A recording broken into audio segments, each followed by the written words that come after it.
One key design philosophy that you should keep in mind when building dashboards in the Coralogix platform, especially for elemental data, is the utilization of unindexed data to visualize alongside your high performance information. Let me show you. So we have the media tailor performance insights. This is available as part of the elemental extension that we have in our platform. And we can see there are a few different types of widgets here. So we have some horizontal bar charts, we have a line chart here, and we have some tables. But there's also another distinction between these different widgets. Here we can see the data type that's driving these, so metrics, for example, in the top left. Here we can see data prime. Now, if we see data prime, this is actually an indication it's driven by logs. But we're also seeing this monitoring level here.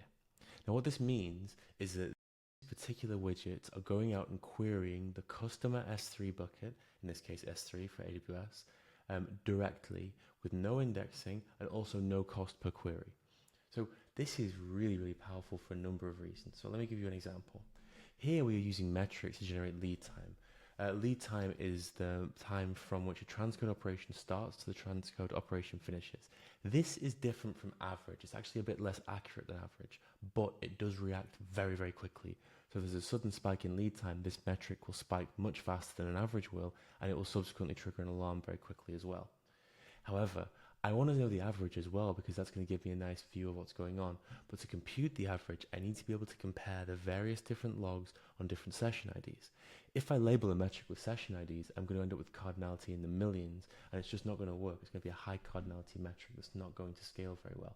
However, I can use data prime here to directly query data, to move myself out the way there, and you can see I have a data prime query that's actually what it's doing is it's capturing, using the session ID, the time when the transcode operation began, the time when the transcode operation completed, and it's diffing those timestamps and then computing an average.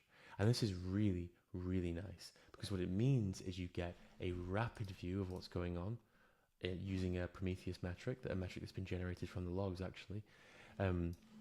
And we get the exact average computed directly from source data at no additional cost and available in a few seconds with no need to rehydrate or reindex.